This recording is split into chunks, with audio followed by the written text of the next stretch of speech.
சொக்கநாதன் பெற்றெடுத்த பிள்ளையாராம்.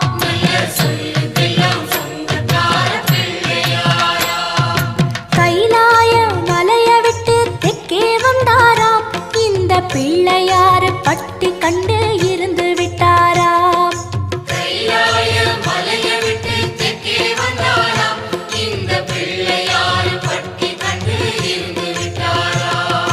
கணபதியார் வந்தாரம்மா, நம்ம உறவாக நின்னாரம்மா.